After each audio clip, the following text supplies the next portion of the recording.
Good evening and welcome to episode 6 of Rolling Dice with Tony Vice.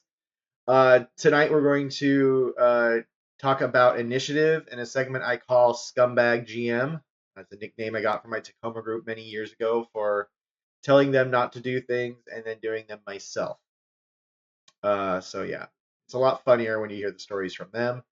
Uh, but that was a long time ago, so I decided to borrow the name and we'll talk about things that I try during a game session that I don't tell my players I'm going to try just to see how they work and to test some things out. That's kind of how that kind of fits together. But yeah, like I said, we're going to talk about initiative. I'll tell you about 3 types of initiative I wanted to try because I run a 3-hour session, and that 3 hours comes down to be about 2.5 hours if we run 2 times, two right to our 3 o'clock cutoff time. And I feel like initiative and tracking takes forever and takes up too much of our time. So I wanted to try a couple different options. My first option I tried, I call the Simon method. It's where I just let everybody a free flow and do if they want to do something, go. It was sounded like a great idea in my brain, but it did not work well. Everything was out of order. I couldn't keep people straight. People felt like they're losing their turns, and I felt bad about that. But the people that did want to do stuff did stuff, and then I'd have to remember that I need to do stuff too to counter that. And then I forget about that. Just let people just willy nilly do their thing. Don't recommend it. Not going to do that again. The second option that I tried out that I really do like, I've played in it, is my player Judge Eric. He uh, he runs it with each player rolls their initiative, and he has a target number, so he has a DC that you're trying to hit, and usually is like 10 or 11 plus the monster uh, initiative bonus. So like it's either like your target's either gonna be if they have a +4 or 4, it's either a 14 or a 15. Um, and then he will determine if half equal to or more than half the players beat that target number, the players go first, and then he'll start going from left to right or right to his left side around the table or his right side around the table, and then that's how they do initiative at his place. It works. It's fun. I tried something similar to that. I liked it, but it just didn't feel right. I felt like something was missing.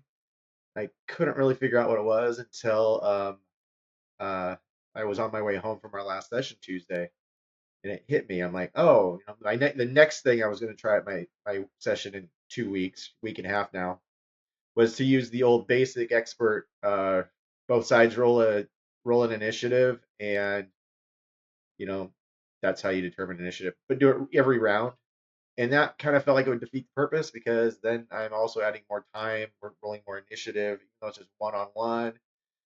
Maybe just have everybody take turns. I thought about doing that. And I decided no, we're gonna just do it as the rules say to do it. Everybody's gonna roll initiative. I'll roll initiative, but to save time, I'm going to do some crafting.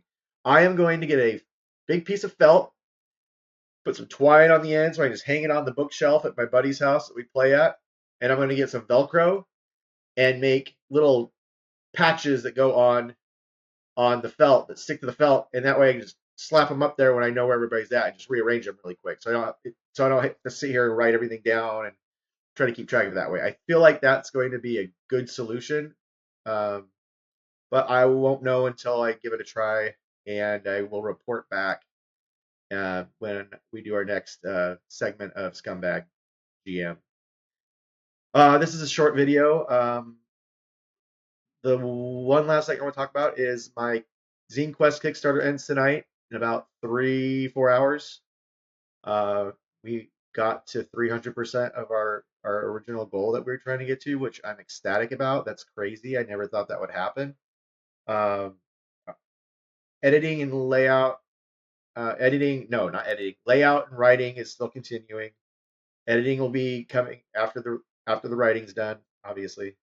And then I offered a patch with the physical backers. Anybody getting a physical zine, I decided to do a patch because I really want to do a patch, and those will be in my hands in about 2 weeks or less. So that's awesome. Everything's on time for that May shipping date, and if I can get it done faster, It might go out maybe April, which would be great. Um, but yeah, like I said, next month I will talk to you about during one of the episodes. I'll talk about how the